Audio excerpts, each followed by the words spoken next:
and welcome to this week's Rebecca Reads. This week we are reading a true story. So it is about a woman who actually existed, just like you and just like me. It is called Counting on Katherine, How Katherine Johnson Saved Apollo 13, written by Helaine Becker, illustrated by Phumiruk. Katherine loved to count. She counted the steps to the road, the steps up to the church, the number of dishes and spoons she washed in the bright white sink. The only things she didn't count were the stars in the sky. Only a fool, she thought, would try that. There's so many stars, huh? Even so, the stars sparked her imagination. What was out there? Katherine yearned to know as much as she could about numbers, about the universe, about everything. Katherine's boundless curiosity turned her into a star student. She was so bright, she skipped 3 whole grades. She catapulted right past her brother. He wasn't too happy about that. Wow, so Katherine is so curious and she's very, very smart. She wants to learn a lot of things. She even got to skip 3 grades. That's amazing. By the time she turned 10, Katherine was ready for high school. But back then, America was legally segregated by race. Her town's high school didn't admit Black students of any age. Katherine burned with fury. She wanted more than anything to keep learning. There was still so much to know. "Count on me," Katherine's father told her. By working night and day, he earned enough money to move the family to a town with a Black high school. What Katherine's father did was amazing, right? So she could continue to learn. And now, of course, we know that segregation is not okay, that this was something that happened back then that was not fair and was not a way to treat other human beings with kindness or respect at all. So it's amazing the obstacles that she had to overcome in order to even go to high school, in order to even keep learning. Wow. All right, let's keep reading. Katherine loved high school. She was good at every subject, but math was still her favorite. She dreamed of becoming a research mathematician, making discoveries about the number patterns that are the foundations of our universe. In those days, though, there were no jobs as research mathematicians for women. Professions most available to them were teaching and nursing. So Katherine became an elementary school teacher. She liked her job, and she loved her students. But she never stopped dreaming about exploring numbers. In the 1950s, the U.S. government's National Advisory Committee on Aeronautics, the NACA, hired thousands of new employees. It even started hiring Black women as mathematicians. Katherine heard about the mathematician jobs. Her heart raced with excitement. Perhaps her dream could come true after all.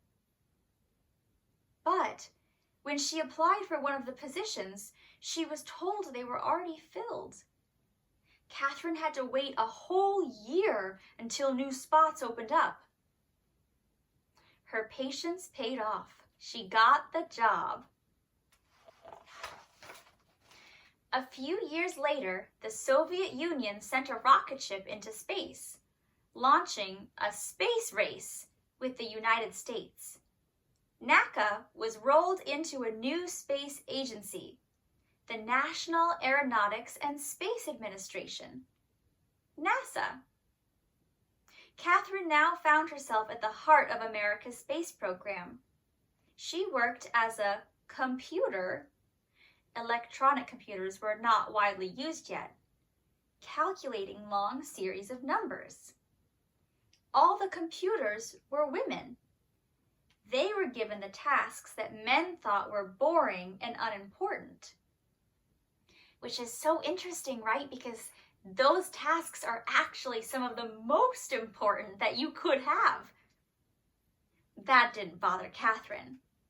She knew that without her contributions, a spaceship couldn't reach its destination, nor safely return to Earth. Here's why. Sending a rocket ship into space is like throwing a ball into the air. At first, the force of the throw sends the ball up, up, up. But as its energy runs out, the ball's path curves back toward the ground. Where it lands depends on what angle it was thrown, and how high and how fast it flew. Because math is a kind of language, Katherine could ask those questions. How high would the rocket ship go and how fast would it travel? Using numbers. And numbers would provide the all-important answer. Where would it land? To find out, Katherine plotted the numbers she'd calculated on a graph. When she joined the points together, they formed a curved line. At one end of that line was Earth at the time the rocket ship launched. At the other was where Earth would be when the ship landed. Wow, how cool is that to think about a rocket ship in space like throwing a ball in the air, and how where both are going to land depends on the angle that they both went up into the sky in. That's so interesting. Katherine's reputation for accuracy and strong leadership skills, she was known for asking plenty of questions, got her promoted to Project Mercury, a new program designed to send the first American astronauts into space. That's so exciting. Mercury's missions were going to be dangerous.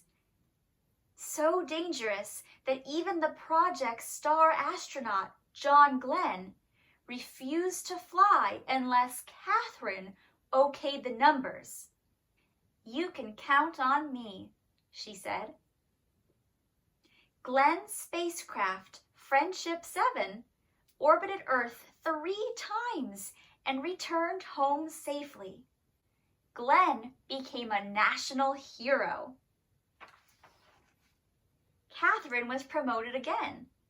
Now she was asked to calculate the flight paths for Project Apollo, the first flights to the moon. "Count on me," she said. On July 20th, 1969, the Apollo 11 astronauts walked on the moon. Wow! Their feat, which means their accomplishment, was celebrated around the world. More triumphs followed. Apollo 12 rocketed to the moon in November 1969. Apollo 13 launched on April 11th, 1970. But on the third day of Apollo 13's flight, the worst thing happened: an explosion in space. Could the damaged spaceship make it to the moon? And if it didn't, would it be able to get back home to Earth? The 3 astronauts on board were in grave peril, which means they were in a lot of danger. Commander Jim Lovell told Mission Control, "Houston, we've had a problem." Back on Earth, Katherine Johnson got a phone call. Her flight path calculations would have to be done all over again, and perfectly. It would be the toughest challenge of her life. Katherine told Mission Control, "You can count on me." She rolled up her sleeves, took a deep breath, and began doing the math. She worked hard and fast. A few hours later, Katherine's calculations were finished. The flight path to return home would take the ship around the far side of the moon. From there, the moon's gravity would act like a slingshot to zing the ship back to Earth. To get home, the crew of Apollo 13 would have to follow Katherine's course exactly by burning off fuel at precise intervals. If the astronauts made a mistake, their ship would drift through space forever. Wow, that is a lot of responsibility for Katherine to have, to be in charge of saving the lives of these astronauts. But she is very capable and she was very smart and she knew that she could do it. She believed in herself and she didn't give up. Katherine waited anxiously to hear the astronauts' report. Finally, it crackled over the loudspeakers. "We've got it!" Apollo 13 was back on track. Katherine Johnson had done it. She'd brought Apollo 13 home. She was no longer the kid who dreamed of what lay beyond the stars. She was now a star herself. The end. Oh my goodness, I loved this book. And when I was little, I remember in school we learned a lot about the astronauts, but we didn't learn as much about the people, the women like Katherine, who had such an important role, because without her, the astronauts may have gone up into space, but then they would have been stuck there. And I'm sure that it wasn't easy for her because she, at this point in time, hadn't seen other women or other Black women who were doing the things that she wanted to do, but she didn't give up and she kept going. And now people like you can grow up and do exactly what Katherine's doing, because she showed us that it was possible. All right, well, thank you so much for joining me on this week's Rebecca Reads, and I cannot wait to read another book with you next time. Thanks for stopping by to read a book. I'm so glad that you came to take a look. Reading can be fun. It helps us to explore. We use imagination and so much more. I had so much fun getting to learn with you. See you next time when we read something new. Bye everyone. I'll see you next time.